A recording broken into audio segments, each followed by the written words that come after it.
Hey, I'm here with Lynn Lilly, and we are making, I guess these are the most beautiful fabric scrapbooks, right? Absolutely. So having a new baby girl, I want to capture all my memories. But here's the thing, big scrapbooks can be overwhelming. So I really wanted to create a small family album that I can use for each individual occasion, and I can tackle the project quickly.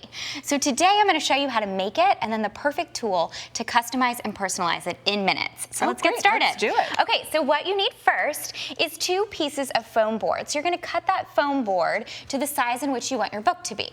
So then to get... Which is nice because you can really customize Absolutely. little, big, whatever you want. So I want mine to be small so I can take it on the go. And you know, I don't have to put a ton of pictures in it to save those memories. I can do it quickly. So then you're going to need fabric. You're going to cut your fabric to be about 1.5 inches larger all the way around. Now you're going to do the next step. So I'm going to give you these scissors and you're going to actually clip off the corners for me right here. Go ahead. Great. Yep, I'm going to hold this down for you. It's always good crafting with a friend because then you got 4 hands. Absolutely. And you can do everything that you need. And I noticed you're using a nice heavyweight, like upholstery weight fabric. Yes, absolutely. So I like that because you can't see through it. It holds up, right? You don't have to worry about it ripping, fraying, things like that. Now we're going to take our hot glue gun and we're going to glue just a little bit in the corners here. Now you cut off that corner, so I'm just going to fold that up for you. So that's why we weren't cutting exactly against the board. We were leaving like, you know, so that's going to give inch. you those clean corners. And I like this thicker fabric because I can also stretch it a little bit too. And then we're just going to do one side for demo purpose, but you can also use a fabric glue if you want. But if you're going to use a fabric glue, what you want to do is use clips to hold it in place. Say you have to hold it a long time. The nice thing about hot glue is it's quick. Absolutely. So now this is what our finished product looks like. So you're going to do 2 of these. So you've got a front and a back cover. Your next step is going to be to cut some cardstock. So we want clean edges. So we actually glued a piece of cardstock to the inside.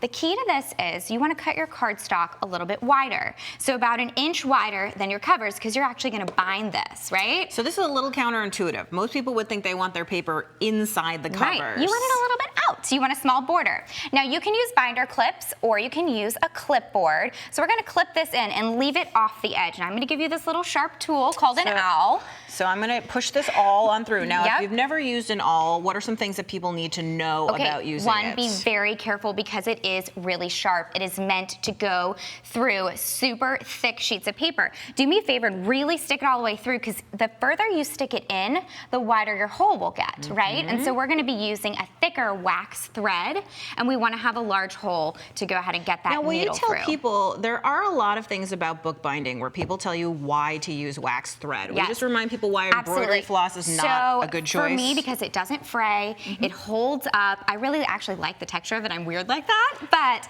I like it because of it's sturdy and it will hold up. And that wax really makes sure that you don't get any knots. Absolutely. So now go ahead and just sew straight through there for me. I'm going to hold this for you. So this is sewing, does it matter if I start in the front or the back? Start in the back because we tied a knot already in there, and you want to keep your knot in the back. So I'm going to have you go straight through, and then you can actually bind all the way through these holes. So I'm going to pull it all the way through the knot. Until you got your knot. And this is sewing just like a regular running stitch that you would do. Book binding for beginners. So there's a couple other techniques that you can learn with this, but I really like to show the beginning technique first. Okay, so you'll actually go all the way through and you can go back, but we've got a sample already done for you. So check this out. Now we're going to get to the fun part. So now it's time to personalize our book. Let's do it. I'm going to grab this. We're going to stick it under our ribbon and tape printer just so that you can see it better. Okay.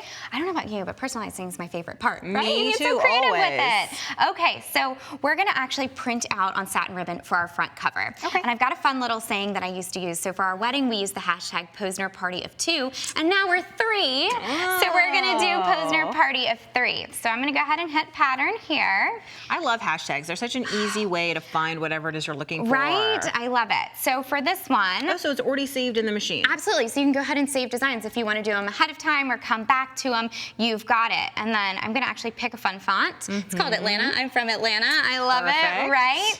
Okay, so now it's time to go ahead and print it. You can select your length or just use the length of your actual text. We're going to go ahead and do that. And we're going to do 1 copy. I was going to say, I wouldn't know how to pick how long the album is, so no measuring means it'll just come out however. Absolutely. So it's the length of the actual text. All right. So I was going to say, do you need these scissors? Absolutely. But you did not need them. It actually just clips right off. And then I like to use these guys. When I do my ribbon, I like to do a cute little flag. I don't know about you, but you can get creative. You're about to blow my mind because I do flags all the time. I have never folded it in half. Oh, that's how you get it? Uneven. Yes, that's how you get it even. It is always uneven. So I am going to go home and use this technique. I love it. Okay, so just like that, I've got one already over here printed out, and I went ahead and just put some glue dots on the back. So we're going to go ahead and add that to a bottom of our book.